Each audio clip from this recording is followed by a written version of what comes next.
this is where you demo all the little tricks in it. Yeah, Through the curtain we go. you know what that is, don't you? Paul Daniels. Yeah. What's this? Boom boom. Ah, clever. This is something unused. It's from the original Wakefield Magic Society from the 1940s.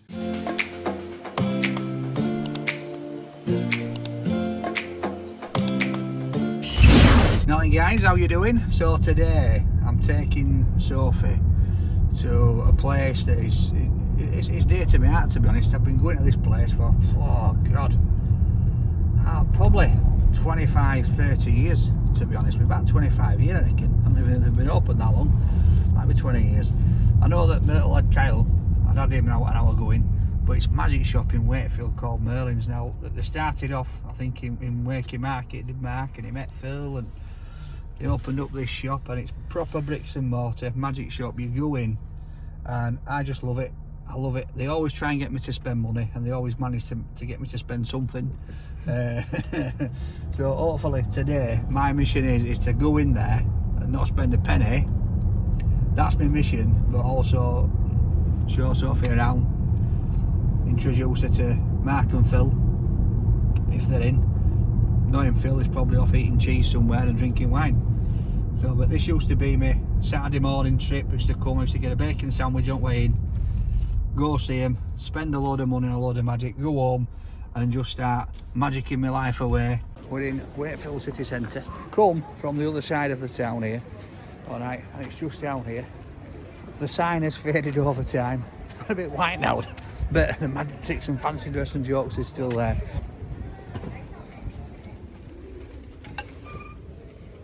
Here we are, look, here we are. So, it is not just a magic shop in here, alright. It is a cave of wonders, like I said. So, Phil is going to give us a little bit of a guided tour. He's just put him back in 10 minutes on shop door. So let's go, Phil. There you go, then, yeah.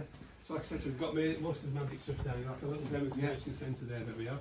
So this is where you demo all the little tricks in it? Yeah, it's more for like beginners stuff. If someone comes in and get lots of people coming, oh, I want to get into it, or kids will come in when they're on holiday and things like that, and what can I do?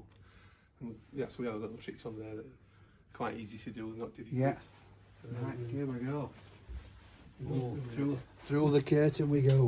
Bit of a mess, like I said, so this isn't done for... So here we go, so some old posters on the wall here. Yeah, that's Dynamo, Dynamo when he did the walking on the water. Yeah. It's sort of one of his big things that got him sort of really well known.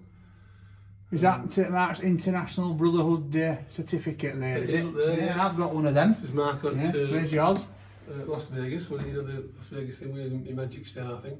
Mine is up there, I think. So has he got one of them in Vegas? Well, is that just a made up one? Tourist kit, tourist. Yeah, he's paid for it. It's good, but it's not that good. Paid for it. Yeah. Right, so we're going up. Wow. Wow, as soon as you walk in, you've got that staring at you straight face. Yeah. So explain, what's this? You know what that is, don't you? Paul Daniels. Yeah. He was that on one of his TV shows, so what he did is he opened it up, put a solid sheet of glass through. Yeah. And then like Debbie sits on the glass perspex, close it all up, and then when he opened it up, she's now underneath. Yeah. Pass through. This is one of his as well, substitution trunk, a very famous effect. Yeah. This where they have, one of them goes in, gets tied up in a box, inside the box. Yeah. And the other one stands on it with the curtain, when they pull the curtain down, they swap places. Yeah. So that was Paul Daniels as well? That way as well, yeah. The space. Did that on one of his Bingo, Christmas yeah. shows, I think. Yeah. So in fact, Ali Bongo was one of his advisors, and he came up with the idea for that. And what he gave all the people in the audience a plate. Yeah. And then he had the bingo machine, and they all, on the back of the plate they had a number. Right. So they drew the balls out one at a time. And as they drew the balls out, they all had to sit down. So everybody sat down. Yeah. And at the end, there was just one person left stood up. And the plates were like sandwiches, and what happened is he said, right, pull all the plates apart, and everybody pulled the plates apart, and everybody had got loose in the plates, except for this one guy. When he opened it up, he got a wind on it. He won like a little prize. Mm-hmm. So there is some old classic tricks in here, isn't there? Yeah. And like you said, just being around, like for me, being around this kind of stuff, it's like a dream come true, you know. It's weird. It's weird because when you've seen these effects on TV and, you know, performed by the great Paul Daniels, knowing that, you know, he's wheeling this on. Well, this is one of his, this is an old trunk from a very famous Martinka's magic shop in America. Yeah. That guy used to use when he was touring around. But under here, it's probably one of the most famous things that we ever got from Paul Daniels. Let me see this. Which we're redoing at the minute. Yeah. It's the water torture cell. Yeah. So it was made famous by Houdini, who used to do it. It's basically, you go upside down from the top, you go into it, you fasten in there, it's full of water obviously, upside down, they bring a curtain up again and then bring it back down, and when it's escaped, it's like stood on the top. Yeah. It's one of the rarest ones because the BBC, it's made by the BBC when he was doing his TV shows. I think he only ever used it once. Yeah. But he went to America to see the actual Houdini one in America, in a museum in America. And he copied it all exactly, so it's all made exactly the same as it was. Exactly as it was. Yeah. And then about 2 months later, the museum burnt down, so it got destroyed.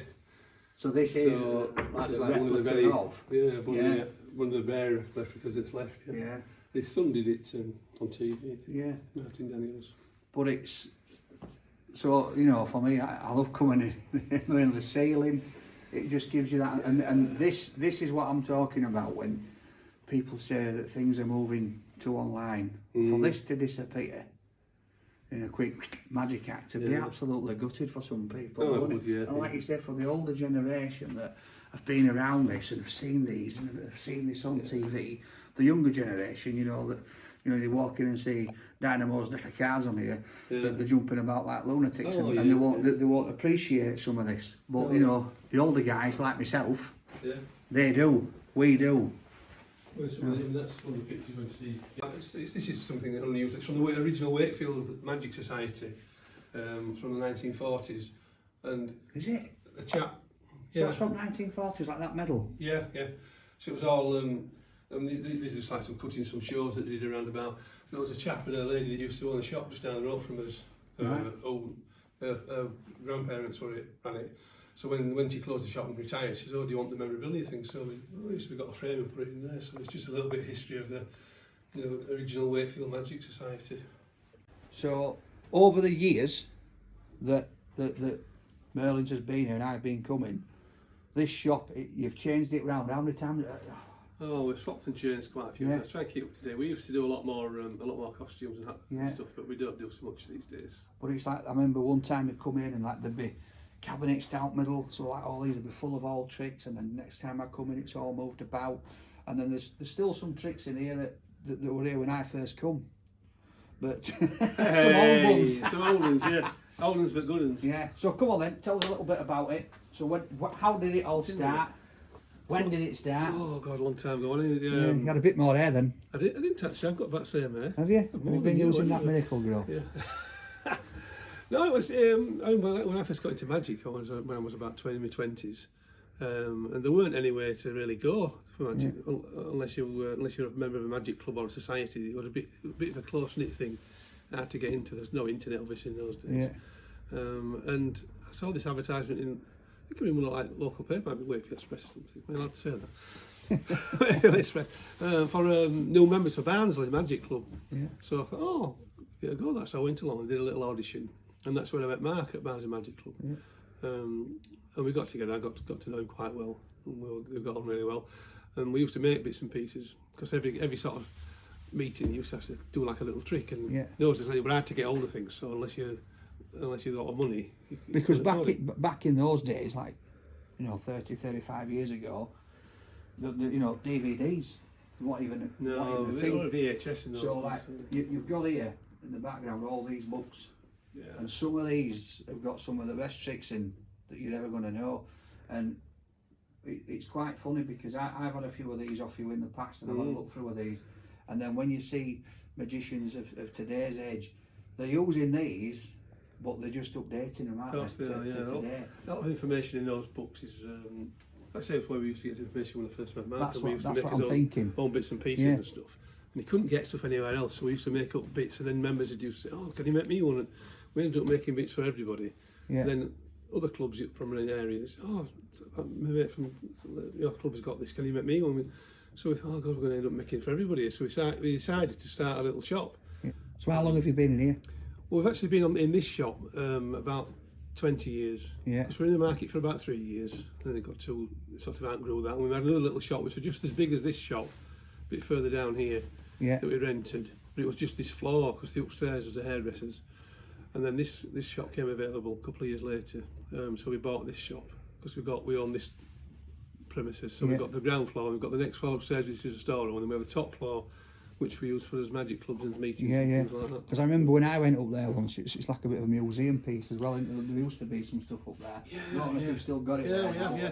Well, that was one of those other ideas that we never really got off the ground, because we were going to make like a little museum, so we were going to like sell tickets and get people to go up, and because we've got quite a few bits up there, we can go up and have a look after if you want. Yeah. There's like stuff there from Paul Daniels that we bought off him. When he was like semi-retired. And so we were going to do like a little show. Then so you got a good deal back then to what it's been going for lately, haven't you? But I think what I was saying when I was on my way here is that when I first come in here, I just sort of hit it off with you guys straight away. Yeah, we did. And we have a laugh, and you always try and empty my wallet. You try your best. I always trying to ask for discounts and get stuff on cheap. Yeah, I do. It does. What somebody else called me something once. What was it? Out for now, Danny. Yeah, out for Oh, now, for now, Danny, Danny, that's it, yeah. Yeah, if there's a penny, I'm grabbing it. It is. Well, that's how you've got to be in life. So, when you were like talking about obviously the Magic Club and doing your own tricks, because you've got quite a few of your own in here, haven't you? That you've done, that you've marketed and is it the clone coin and all that? Yeah, I think we've got about 100 now, something like that we've done ourselves over the years. So we do like maybe 2 or 3 every year. Different ones. So, obviously over the years, you've changed the shop, you've changed things about, you used to have a lot of fancy dress, that's now died off. Yeah. Same with the magic, I feel it's becoming more of unfortunately, an online thing now. Yeah. Which we used to joke about back in the day, and we used to talk about all these other thrifty fellas from America that were doing all these knockoff tricks and selling them to people. But I just think it's a bit of a shame that people are turning more to online, because I've recently been talking to a few blokes who are magicians who've been doing it as a full-time job part-time job for 10-15 years, and they don't live too far from here, and I've gone, oh, have you been down to Merlin's? And they've gone, no, where's that? And I've gone, you what? Well, where do you get your magic from? And they've gone, oh, I get it online. I'm like, no, so they're buying the cheap knockoffs. Yeah. We're still trying to publicise ourselves, but we do get people every week coming in. Oh, I used to go down to shop in London, or I used to go to Newcastle or whatever, and they live around the corner, and it's like, oh, how long have you been here? Have you just opened? Oh, I've been here 30 years. Oh God, never heard of you. But you do events as well. That's like, I remember you at Barnsley Market once, you were like a pallbearer with your hat on. But you do stuff like that to promote yourself. It's not as if you don't promote yourself. Oh no, well, I don't do as much as that these days, because it is like a bit sort of old-fashioned and really into it. But we've got his Facebook page and stuff like that, and we've got his email base and stuff. But we still have a lot of original customers that we send out as little flyers, so we print these. You've been doing them for years, haven't you? Yeah, we did this when we first started, before the internet, really. There weren't anything else. But so like little booklets, aren't they? Yeah, so it's got all that as latest tricks in there and special offers, and we've got a few articles in and bits and pieces to keep people interested. Because some of us older customers, they don't have computers. Yeah. So it's like, we've been going that long that some of them they're in their 80s now, 70s, 80s, and they're never going to get a computer. And they'd be gutted if you had to shut the shutters. Yeah, well, just stop sending these as well, because it's like a lot of people say, oh, why do you bother sending them? It's not, it's a waste of time, waste of money. Yeah. But we've still got maybe about 400 or 500 that we send out. So is that like people that request it? That just say, I'd like one, which is nice because it's still giving them that outlet to the magic if they don't use social media, if they're online. Yeah, and we put a few little tricks in as well. They can learn, they don't have to buy, so they can read through and they can learn a few tricks if they want, without it costing them anything. Yeah. But we do it as a PDF as well, so obviously the younger end, if they just want to click on the phones and see what it is, they can just do that as well. So for you, how big has the online bit got now? Oh, it's main part of this business. Yeah. I mean, with pre-lockdown, we used to do probably about 60% in the shop and about 40% online. Yeah. So we still did quite a bit in the shop and other events and things like that. But since lockdown, it's like maybe 80% online, 20% shop. So we wouldn't really need to be here, but that's what we started off as when we first started as principals, where we wanted to like open a shop and have our own magic shop. So we could like teach people and we could encourage people, because It's all right looking on the internet, but you that never know personal what you're touch. getting. Yeah, that's it. So I know that like last time when I come down here, I bought the dice trick Yeah. off you. Quite pricey, mind you, but I got it. This is what he does. Right, Not as down. but there were 2 or 3 people in here, and my little lad was here, Yeah. and Phil demoed the trick, and as soon as he demoed it, I thought, yeah, I'm having that. It got me straight away. But that for me, that's what sometimes get you when you come in and you see somebody else do the trick, and sometimes it's about obviously showmanship. Yeah. It's about the patter, and you can pick things up. And then there were another bloke in here at the time, and he said, yeah, I've got that, and I do it this way. And it's like, yeah, that's an idea. And that's why I love coming down, because you can buy it online, you click a button, it comes, and you're like, right, what do I do with this? Yeah, you're on your own more, aren't you? Yeah. Also, a lot of the people that sell stuff online as well, like you said, there's a lot of knockoffs and stuff that aren't proper. Yeah. And also, you don't always get what it looks like you're getting. So they can show you in. Because a lot of them, you won't even see the trick being performed. They'll be in the street and there'll be people shouting, "Oh wow!" I'm going, "Oh my god!" And started this magic club back up recently, because we've got an adult magic club and a kids magic club. So we started the adult one back up in February. So that's been going on. So how do people go? So can anybody join that? Have they got? Is there rules that you've got to go to get in? They can apply if they want. Yeah, just email us. So what do they have to do? Do they have to come along, perform a little trick? Yeah, well, send us the details, fill a form in, then when we have a meeting, we'll let them know prior to the meeting. In fact, we've got a meeting on Monday. We've got 2 new guys that want to join, so we've got 2 of them. Just come along, do like a little 5-10 minute audition in front of other guys, just to show that they've got an interest. Because the trouble with these is with magic, there's so many sites that are just revealing magic and just showing you how it's done, rather than trying to sort of encourage you into learning. Into learning, that's the thing, because you've got to instill it in your brain, but you've got to some of it as well as muscle memory. And you've got to learn how to do things. And sometimes when these sites are saying this is how it's done, it just ruins the whole thing, because then people don't learn it. Yeah. They just a lot of people aren't interested in learning. They just want to know how it's done. And that's not what we're trying to encourage. Trying to encourage people to be able to do it and perform it. Yeah. Not necessarily saying they're going to be like professionals on the next talent show or something. But this is it. So with me, I come in, I bought everything, and I was just like, yeah, I'll buy that, I'll buy this, right? All the gear, no idea, sort of springs to mind. Yeah. But what it with me is, I got all this, and I absolutely loved it. I set the shop up. I did a few bits, and it was great. And then it got to a point in my life where I thought, I just can't compete with these guys, to be fair. No, you realise how hard it was, you see. You thought, I know, these guys are making a fortune. I'll set my own shop up, I'll make a lot of money. And I thought, it's harder. But then, like for me, I don't know how long ago I told you, but then all of a sudden I started getting these different feelings in my arms, and I was like losing a few seconds, and I dropped my little lad. I dropped him as I picked him up, and then I pulled my chicken out of the oven, dropped that on the floor.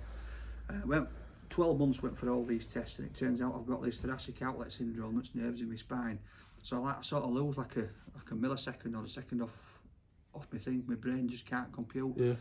And it was absolutely, I was gutted, because I could tell with the cards and the manipulation, I was thinking, why can't I do this? Why is it's not been, I haven't stopped for that long. Why? And it's just, it just went, and it absolutely destroyed me. Yeah. But like now, there is other stuff that I can continue to use. There are things that I can use that can get around that, but not as good as what I was before. But I think for me, I'm going to try and get back into it a little bit. Yeah, you might make a bit of him. Look, he's smiling now. Look, he's like thinking, yes, we might keep shop going. Yeah. But no, and I think I've been in here more this year than I ever have been for the last 10 years. I think you have, yeah. Yeah, and just popped in, obviously, because my other half lives in Wakefield, so I come see you. But I enjoy just coming in, and I used to come in all the time and just bug them to death. Get a coffee, he's like, oh God, he's here again. That's another Nescafe on go with 18 sugars. But yeah. But so you don't have to, like I say, you don't have to be a professional to get into it. So you can do it as a hobby. Yeah. And it's great for if you're doing stuff with your family and friends, or parties, or just if you meet somebody who you've not met before, it's a great icebreaker. Because the thing is, if you've got a family barbecue, a family party going on, and you want to do something impressive, you've got things down here that you can teach people in 10-15 minutes. It's going to make them look like an absolute wizard. Oh yeah. You can put a bag of tricks together. It might cost you a bit. If you want some good stuff, if you want to give the wow factor, But you know, you could walk out of here and you can go and do 2 or 3 tricks at a party that you go to, and people think that you're going to be next Dynamo. They're going to be like, "Whoa, look at this kid." I mean, that's what I used to do. To be fair, you know, do a few tricks on night out, pulled our lass. You thought, "Yes, get in." He's magic him, and then she realises I'm not that good. Yeah. You know, I like Harry Potter, and I've got my little Harry box. Not Haribo, Harry box. So what do you know what this is? Need you to help me here. Hanky. Hanky. What I want you to do, I'll open this drawer. I want you to put the hanky inside the drawer. Is it inside the drawer? Right, give it, shut it so it's there. Look, boosh. Ready? Right. Yeah.